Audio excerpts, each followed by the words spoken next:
ஓம் சாந்தி.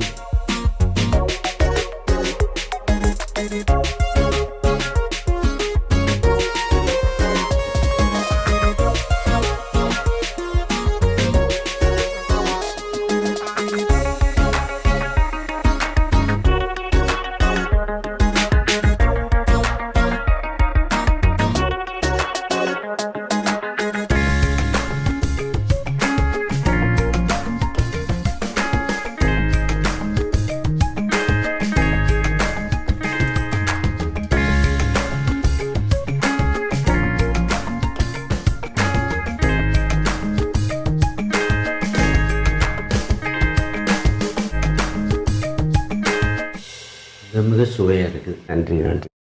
வணக்கம். சாத்வீக சமையல் என்ற இந்த நிகழ்ச்சிக்கு உங்கள் அனைவரையும் அன்போடு வரவேற்கின்றேன். இன்று நாம் கச்சோரி தயாரிக்கும் முறையை பற்றி பார்க்க இருக்கிறோம். இதன் செய்முறையை விளக்குவதற்காக நம்மிடையே இணைந்துள்ளார் பிரம்மா குமாரி சகோதரி ரேகா அவர்கள்.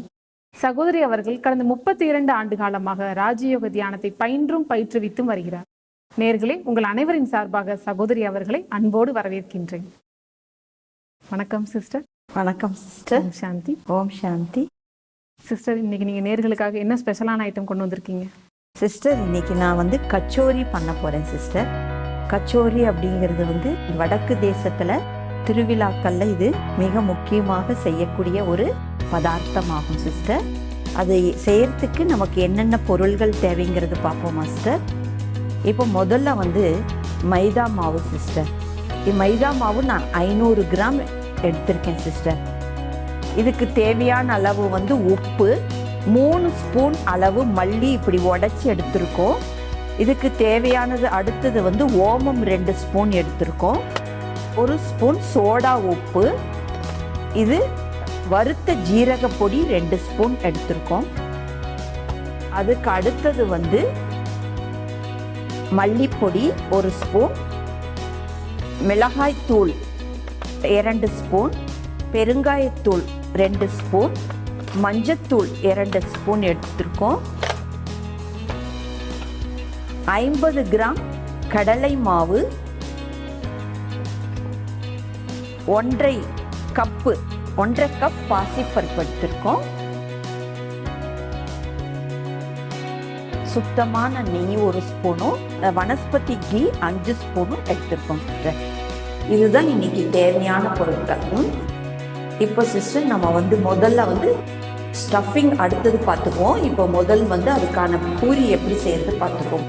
இந்த மைதா மாவு 500 கிராம் எடுத்துருக்கோம் இல்லையா சிஸ்டர், இதை நடுவில் இப்படி ரோல் பண்ணிக்கணும், கேப் கொடுத்துக்கணும். இது ரொம்ப அவசியம், இந்த கேப் கொடுத்துக்கணும். 5 ஸ்பூன் வனஸ்பதி ஆயிலும் 1 ஸ்பூன் பியூர் நெய்யும் இது சூடு பண்ணி வச்சிருக்கேன் சிஸ்டர். இதை இதில் ஊற்றிடணும் சிஸ்டர். இதில் 1 ஸ்பூன் சோடா உப்பு போட்டுப்போம் சிஸ்டர். அதுக்கப்புறம் தேவையான அளவு உப்பு,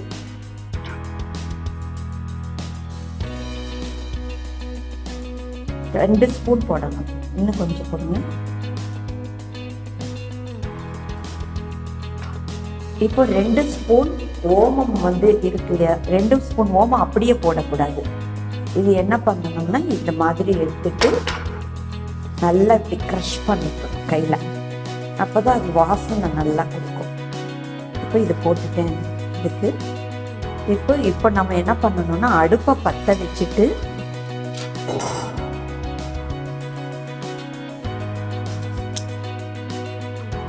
ஒரு கப்பு தண்ணி நம்ம வெதுன்னு சூடு பண்ணிக்கலாம் சிஸ்டர். 1 கப்பு தண்ணி ஊற்றுங்க. அது சூடாகிறதுக்குள்ள நம்ம இதையெல்லாம் மிக்ஸ் பண்ணிக்குவோம் சிஸ்டர். இந்த வனஸ்பதி கீ, ஓமம், உப்பு, சோடா உப்பு போட்டிருக்கோம் இல்லையா, இதை முதல்ல நல்லா இந்த கலவையை நல்லா பிசைஞ்சு எவ்வளோ நம்ம சக்தி கொடுத்து நம்மளுக்கு எவ்வளோ பலம் இருக்கோ அவ்வளோ பலத்துக்கு இது நல்லா பிசைஞ்சுக்கணும் சிஸ்டர். இந்த இப்படி பிடிச்சா இந்த மாதிரி வரணும். இந்த மாதிரி இதை நல்லா பிசைஞ்சுக்கணும் சிஸ்டர். சிஸ்டர் இப்போ இது நல்லா பிசைஞ்சிட்டோம் சிஸ்டர். இந்த கலவை பூரா ஒன்றா கலந்துருச்சு. ஓமம், சோடா உப்பு மெயினாக கலந்துடணும், இல்லைன்னா அங்கங்கே சிகப்பாயிடும். அதனால இதை நல்லா பிசைஞ்சுக்கணும் சிஸ்டர். இப்போ வந்து தண்ணி வந்து ஆஃப் பண்ணிடுவோம். இது லேசாக சூடு வெதுன்னு ஆயிருக்கு. இது நம்ம ஊற்றிடுவோம். கொஞ்சம் கொஞ்சமாக அப்படி ஊற்றி பிசையணும். கொஞ்சம் கொஞ்சமாக ஊற்றணும் சிஸ்டர்.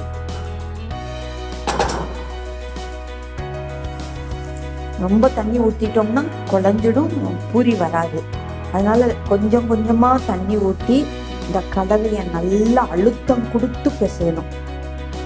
பிசைகிறது தான் இதில் நுணுக்கமான மெயின் விஷயம்.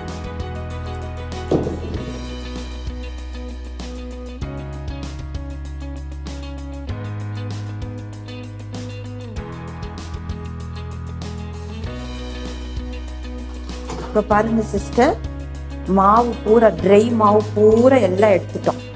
இந்த பாருங்க, ஒரு மாவு கூட இல்லை, காஞ்ச மாவு ஒன்று கூட இல்லை, எல்லாம் ஒட்டாம பண்ணிட்டு எப்படி வந்துச்சு பார்த்தீங்களா?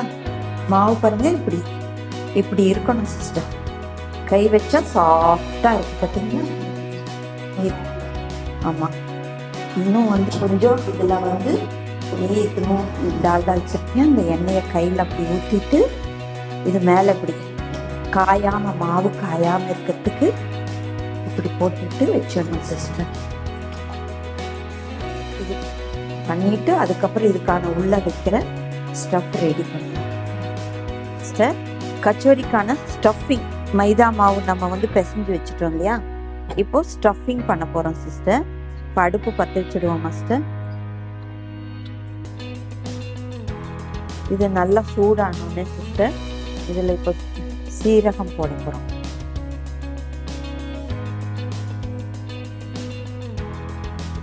சீரகம்.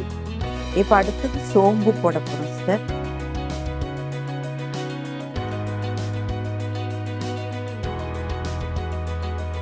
சோம்பு 2 ஸ்பூன் போட்டிருக்கோம். இது நல்லா பொரிக்கணும் சிஸ்டர், பொரிச்சு வரணும் எண்ணெயில்.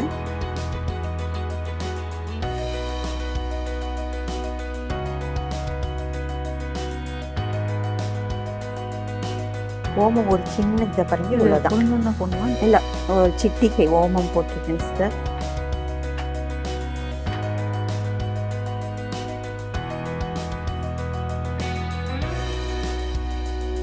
இப்போ ஒரு ஸ்பூன் பெருங்காயத்தூள் போட்டுக்கணும் சிஸ்டர். சிஸ்டர் மல்லி குரணையாக நம்ம அரைச்சிட்டு அந்த 3 ஸ்பூன் எண்ணெயில் சேர்த்துடணும் சிஸ்டர். இப்போ இதில் திராட்சை, உலர்ந்த திராட்சையை போடுறேன் சிஸ்டர்.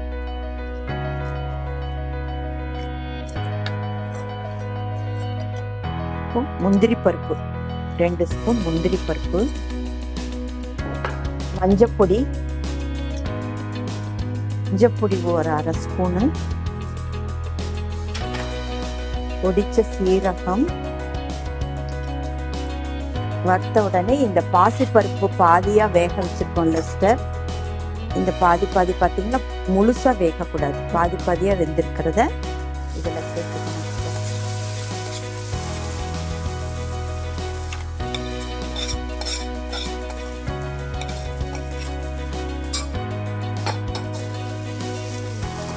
போட்டு எல்லா கலவையையும் ஒன்றா கலந்துடணும், நல்லா கலந்துடணும். மிளகாய் பொடி 2 ஸ்பூன் போட்டுக்கோங்க சார்.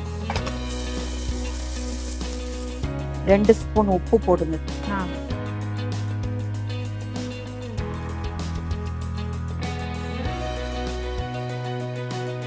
இப்போ வந்து சிஸ்டர் இது நல்லா கலந்த பூரா மொத்த கலவையும் நல்லா ஒன்று போல கலக்கணும் சிஸ்டர். கலந்த உடனே ஸ்டஃபிங் ரெடி ஆயிடும்.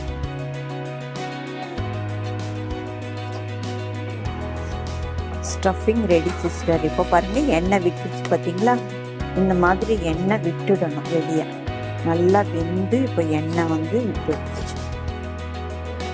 பாசிப்பருப்போட எல்லாம் ஒன்று சேர்ந்துருச்சு.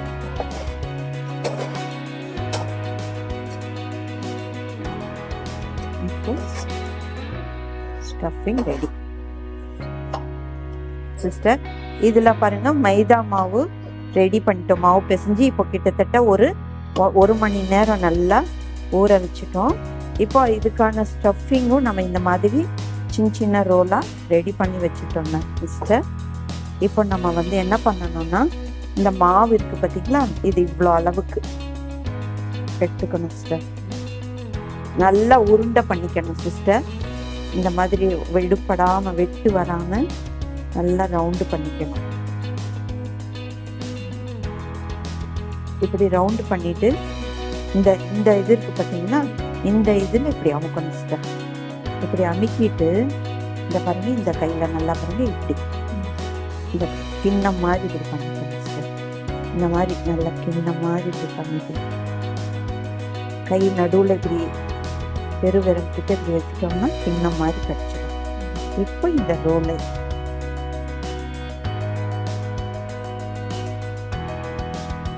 சின்ன சின்ன உருண்டையாக இப்படி பண்ணி இதுக்குள்ளே வச்சிடணும் சிஸ்டர். இந்த மாதிரி வச்சுக்கணும் சிஸ்டர். வச்சுட்டு இதை நல்லா வாய் மூடிடணும். பூரணம் வெளியே வராமல் இருக்கிற மாதிரி நல்லா இப்படி பண்ணிக்கணும். இது மாதிரி இப்படி வச்சு இங்கே பாருங்க, நடுவில் இப்படி அழுத்தம் இருக்கும். இவ்வளோதான், இது கச்சோரி ரெடி. இது மாதிரி பண்ணி பிளேட்டில் வச்சுக்கணும்.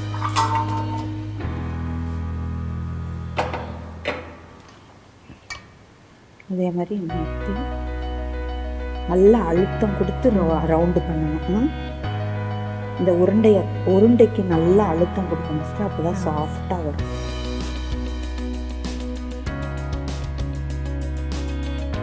இந்த மாதிரி கிண்ணம் மாதிரி இப்படி பண்ணிக்கணும்.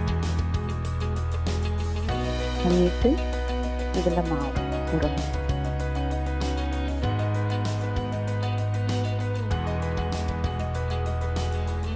சிஸ்டர், நம்ம சாப்பிட்ற உணவு தான் மனசை தாக்குதுன்னு சொல்றாங்க. இதை பற்றி உங்களுடைய கருத்து என்ன சிஸ்டர்? சரியான கருத்து தான் சிஸ்டர். நம்ம உண்ணக்கூடிய உணவு தான் நம்ம மனசை தாக்குகிறது.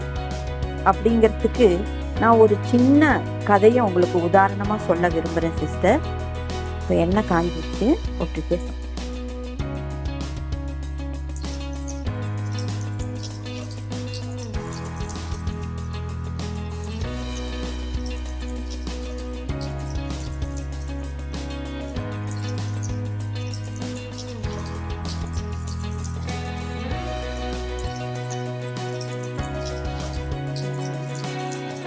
இப்போ கச்சோரி பார்த்தீங்கன்னா இந்த மாதிரி சிகப்பு நிறத்தில் வருது பார்த்தீங்களா.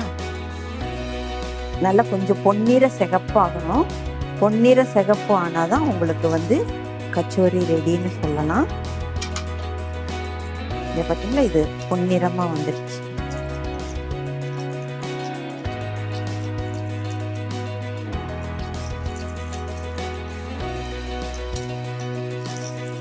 சிஸ்டர், எந்த உணவு சாப்பிட்றோமோ அந்த உணவை வச்சு மனசுல வந்து தாக்கத்தை ஏற்படுத்தும் அப்படிங்கிறதுக்கு உதாரணமா நான் உங்களுக்கு ஒரு சின்ன கதை சொல்ல விரும்புறேன் சிஸ்டர். ஒரு ஊர்ல ஒரு அரசர் இருந்தாரு. அந்த அரசருக்கு ஒரு நண்பர் இருந்தாரு. அவருக்கு வந்து என்னன்னா எந்த ஆசையுமே கிடையாது. அவருக்கு மண்ணாசையோ பெண்ணாசையோ பொன்னாசையோ எந்த ஆசையுமே அவருக்கு கிடையாது. கொஞ்ச நாள் அவர் என்ன பண்ணிட்டாருன்னா, துறவரம் மேற்கொள்ளணும்னு ஆசைப்பட்டு காட்டுக்கு போயிட்டாரு சிஸ்டர்.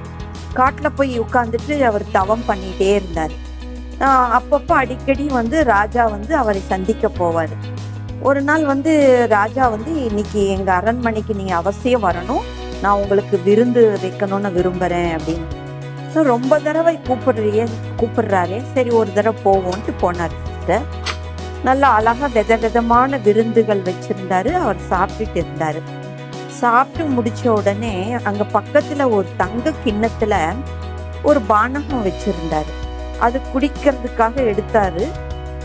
குடிச்சிட்டு கொஞ்ச நேரத்தில் அவருக்கு வந்து ஒரு எண்ணம் வந்தது, இந்த தங்க கிண்ணத்தை நம்ம எடுத்துட்டு போயிடுவோமே அப்படின்னு ஒரு ஆசை. அது யோசிக்க கூட இல்லை, அந்த தங்க கிண்ணத்தை எடுத்து அவர் பையில போட்டுக்கிட்டாரு. அப்புறம் கொஞ்ச நேரம் வெளியே வந்தப்பறம் யோசிக்கிறார், ஆஹா எனக்கு எதுக்கு இப்படிப்பட்ட ஒரு எண்ணம் வந்தது? எனக்கு எந்த ஆசையுமே கிடையாது. எனக்கு இந்த கிண்ணத்தை எடுத்துக்கணுன்ற எண்ணம் ஆசை மட்டும் ஏன் வந்தது? அப்படின்னு சொல்லிட்டு யோசிச்சுட்டு ராஜா கிட்ட சொல்றாரு, அப்பா இனிமே என்னை விருந்துக்கெல்லாம் கூப்பிடாதீங்க, எனக்கு இப்படிப்பட்ட ஒரு எண்ணம் வந்தது. இப்படி நடந்த சம்பவத்தை அவருக்கு எடுத்து சொல்றாரு. சொன்ன உடனே அப்புறம் ராஜா புரிஞ்சுக்கிறாரு. புரிஞ்சுட்டு சமையல் செய்தவங்க யாருன்னு எல்லாம் விசாரிக்கிறாரு. விசாரிச்ச உடனே அப்புறம் எல்லாரையும் விசாரிச்சக்கு அப்புறம் தான் அந்த சமையல் செய்யும் போது யூஸ் பண்ண அரிசி இருக்கு பாத்தீங்களா, அரிசி வாங்கினவங்க யாருன்னு பார்க்கும்போது தான் அந்த அரிசி வாங்கினவர் ஒரு கிடங்குல இருந்து திருடிட்டு வந்த அரிசியா. அப்புறம்தான் தெரிஞ்சது அது திருடப்பட்ட அரிசின்னு தெரிஞ்சுச்சான். அப்ப திருடின அரிசியில அவர் சாப்பிட்டதுனால எல்லா ஆசையும் திறந்து அவருக்கு ஒரு செகண்ட்ல என்ன ஆயிடுச்சு, யோசிக்காமையே அவருக்குள்ள இதை எடுத்துக்கணும் அப்படிங்கிற ஒரு ஆசை எண்ணம் வந்துடுச்சு. ஒரு நொடி தான் அந்த எண்ணம். அப்போ இதுல இருந்து தெரிஞ்சுக்கலாம் பார்த்துக்கோங்க, உணவினுடைய தாக்கம் எவ்வளவு தூரம் நமக்கு ஏற்படுது அப்படிங்கிறத தெரிஞ்சுக்கலாம். சிங்கம் மிருகம் எல்லாம் என்ன பண்ணுது, சிங்கம் மாமிசம் தான் சாப்பிடுது. ஆனா அதனோட குணம் எப்படி இருக்கு, யாருமே நெருங்க முடியாத அளவுக்கு இருக்கு இல்லையா. அது போலதான் மனிதர்களுடைய குணமும் அகோர குணமாக மாறுகிறது.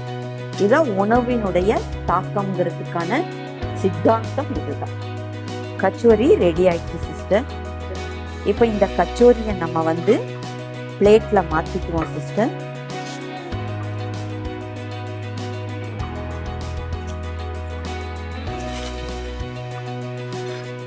இப்போ இதுல நம்ம கிரேப்ஸும் பிஸ்தாவும் டெக்கரேட் பண்ணுவோம் சிஸ்டர்.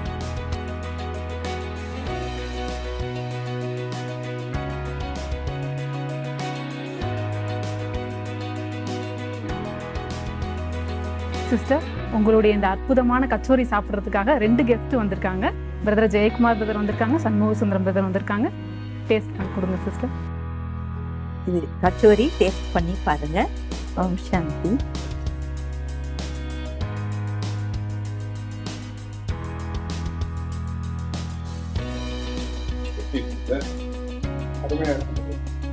சூப்பரா இருக்குங்களா? பரவாயில்ல.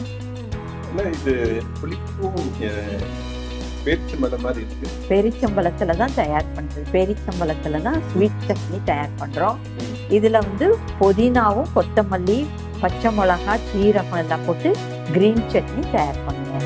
இதுக்குள்ள ஏதோ மசாலா இருக்கு. என்ன மசாலா இது?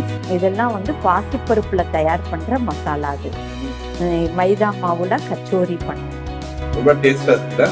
சகோதரி ரொம்ப தெய்வனுடைய நினைவுல இருந்து செய்திருக்காங்க. அதனால இதுல கச்சோரியினுடைய சுவையோட பகவானுடைய நினைவுங்கிற சுவையும் கலந்து இருக்கு. அதனால நீங்க சாப்பிடலாம். அப்படின்னா எப்படி இருக்கு? சூப்பரா இருக்குல்ல? சகோதரிக்கு ஒரு தேங்க்ஸ் அண்ட் வாழ்த்துக்கள். Thank you sister. இன்று நேயர்களுக்காக அற்புதமான பிரமாதமான கச்சோரி செய்து காண்பித்ததற்காக மிக்க நன்றி. வணக்கம் சிஸ்டர். நன்றி, வணக்கம். ஓம் சாந்தி. என்ன நேயர்களே, நிகழ்ச்சியை பார்த்தீங்களா? சகோதரி அவர்கள் மிகவும் அற்புதமான பிரமாதமான கச்சோரி செஞ்சு காமிச்சாங்க. அவங்க சொன்ன ஒவ்வொரு டிப்ஸை ஃபாலோ பண்ணி கண்டிப்பா உங்க வீட்டில் இதை நீங்க ட்ரை பண்ணி பாருங்க. ஒரு தடவை ட்ரை பண்ணி பாருங்க, அடுத்தடுத்து உங்களுக்கே அதை சாப்பிடணும்னு தோணும். இந்த நிகழ்ச்சி இதோடு நிறைவு பெறுகிறது. மீண்டும் இன்னொரு சூப்பரான ரெசிபியோடு உங்களை சந்திக்கிறேன். நன்றி, வணக்கம்.